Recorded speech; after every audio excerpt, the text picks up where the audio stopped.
প্রিয় বন্ধুগণ, এলপিপি থেকে নর্থ ওয়েস্ট কর্নার মেথড একটা ইম্পর্টেন্ট অঙ্ক। সেরকম একটা অঙ্ক তোমাদের সামনে নিয়ে এসেছি। কোশ্চেনটা দেখো, consider the following transportation problem, the solution by north west corner. D1, D2, D3 destination এবং 1, O2, O3 অরিজিন, এবং সেলগুলোতে ভ্যালু দেওয়া আছে, AI দেওয়া আছে, BJ দেওয়া আছে। The solution by northwest corner method is non-degenerate basic solution, degenerate basic solution, degenerate non-basic feasible, non-degenerate non-basic feasible। তাহলে এই অঙ্কটা আমি আপনাদের নর্থ ওয়েস্ট কর্নার মেথডে সলভ করে দেখাবো। আমি এই অঙ্কটাকে খাতায় এভাবে তুলে নিয়েছি যে ভ্যালুগুলো দেওয়া ছিল বক্সের ভিতরে, সেগুলোকে আমি নিচের দিকে ডান দিকের কোণায় লিখে নিয়েছি। এবার নর্থ ওয়েস্ট কর্নার বলতে এই যে পিকচারটা রয়েছে, এখানে নর্থ ওয়েস্ট কর্নার বলতে এই সেলটাই হচ্ছে নর্থ ওয়েস্ট কর্নার। তাহলে এখানে 10 আর নিচে 15, 10 আর 15-র মধ্যে মিনিমাম হলো 10। তাহলে 10কে এখানে অ্যাসাইন করব। তাহলে এখানে 10 কাটা গেল এবং নিচে 15 কাটা গিয়ে 5 আসলো, এবং 10 যেহেতু এই ঘরে 10 চলে এসছে, তাহলে এই রোটা ফিল আপ হয়ে গেল। নেক্সট নর্থ ওয়েস্ট কর্নারটা হলো এই সেলটা, এই সেলটা হলো নর্থ ওয়েস্ট কর্নার সেল। এবার দেখুন, এখানে রয়েছে 5 আর এখানে রয়েছে 20। তো 20 আর 5-এর মধ্যে মিনিমাম হচ্ছে 5, তাহলে এখানে আমরা অ্যাসাইন করব 5। তাহলে 5 কাটা গেল আর 20 থেকে 5 বিয়োগ হলে 15 থাকছে।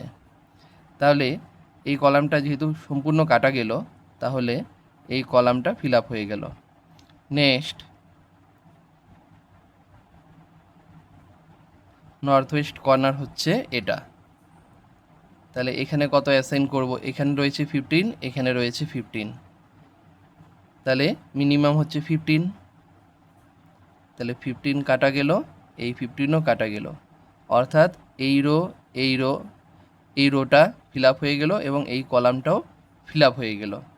তাহলে নেক্সট নর্থ ওয়েস্ট কর্নার থাকছে এই সেলটা, 3,3 সেলটা। তাহলে এখানে 15, এখানে 15, তাহলে মিনিমাম হচ্ছে 15। তাহলে এটা কাটা গেল, এটাও কাটা গেল, তাহলে এটাও ফিল আপ হয়ে গেল। তাহলে আমরা দেখুন কটা সেল পাচ্ছি যেখানে অ্যাসাইন করা আছে, 10, 5, 15, 15। তাহলে আমাদের এখানে এটা আমি এক্সট্রা আপনাদের বলে দিচ্ছি যে অনেক সময় ইনিশিয়াল বেসিক ফিজিবল সলিউশন চায়। তাহলে পজিশনগুলো দেখুন, x11 সেটা হলো 10, x21 হলো 5, x22 equal to 15, x33 equal to 15। তাহলে আমরা চারটা সেল পেলাম। এবার টোটাল আমাদের যে রয়েছে m+n-1, যেটা অ্যাটমোস্ট সলিউশন থাকে, m+n-1। আমাদের এখানে রো রয়েছে 3টা, কলাম রয়েছে 3টা, -1 ইজুকাল টু 6 - 1 ইজুকাল টু 5। তাহলে আমরা এখানে 4টা সেল পেলাম। Number of cell is equal to 4, which is less than 5, and 5 is equal to m+n-1। তাহলে এখান থেকে আমরা কি বলতে পারবো যে নাম্বার অফ সেলের বদলে আমরা সলিউশনও লিখতে পারি, যে number of solution is equal to 4, which is less than m+n-1।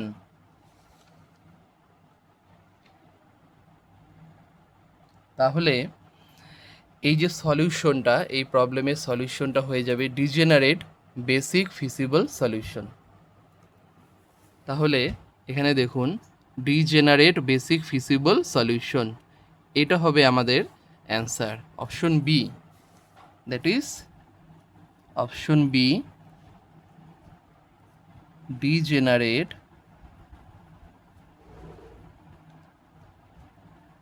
Basic feasible solution.